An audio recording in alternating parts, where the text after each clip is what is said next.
Magandang araw, ako po si Mark Lester Niraga. Ito po ang aking daily devotion. Dangerous ba ang once saved, always saved? Na tinalakay po ni Pastor Russell Ocampo sa 365 Daily Devotion. Ang Bible verse ngayong araw ay galing sa John chapter 10 verse 27 to 29. Ang sabi po ay, My sheep hear my voice, and I know them, and they follow me, and I give unto them eternal life, and they shall never perish, neither shall any man pluck them out of my hand. My Father, which gave them me, is greater than all, and no man is able to pluck them out of my Father's hands. Ah, ang sarap sa puso na malaman na once tayo ay tunay na niligtas ng Diyos, hindi na niya tayo pakakawalan.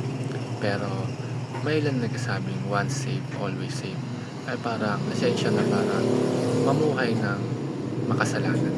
Parang sinasabi nila na safe naman na tayo, kahit anong gawin natin ay okay lang.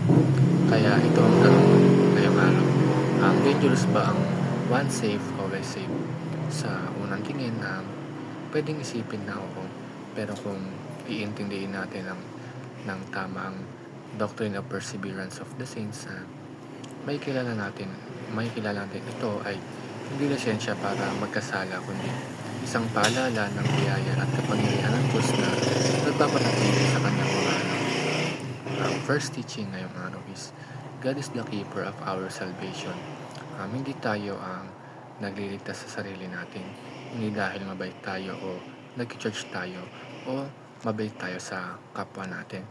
Ayon sa John chapter 10 verse 27 to 29, ang Diyos mismo ang nagbigay ng eternal life sa atin at walang sino man ang makakaagaw nito mula sa Kanya. Kahit tayo pa minsan ang lumitaw, ang Diyos ay hindi lumitaw. Siya ang nagbabantay sa kaligtasan natin, hindi tayo. Second teaching is, God's love and grace secure us forever. Minsan nagkakamali tayo, minsan lumalamig tayo sa pananampalataya, pero ang tunay na ligtas ay babalik at babalik sa Diyos dahil sa grasya niya. Ang pag-ibig ng Diyos ay hindi conditional. Hindi ito mahal kita kapag mabait ka lang. Ang pag-ibig ng Diyos ay matibay, buo at walang hanggan. Kaya kung tunay kang iniligtas ng Diyos, hindi kanya hayaang tuluyang mawala. At ang last teaching is, God preserves us so that we may preserve. Hindi natin kaya magpatuloy sa pananampalataya gamit lang ang sariling lakas natin. Aminin man natin o hindi, napakahina natin. Pero buti na lang, ang Diyos ang nagpapalakas sa atin. Siya ang nagbibigay ng grace araw-araw para patuloy tayong sumunod, magtiwala at maniwala.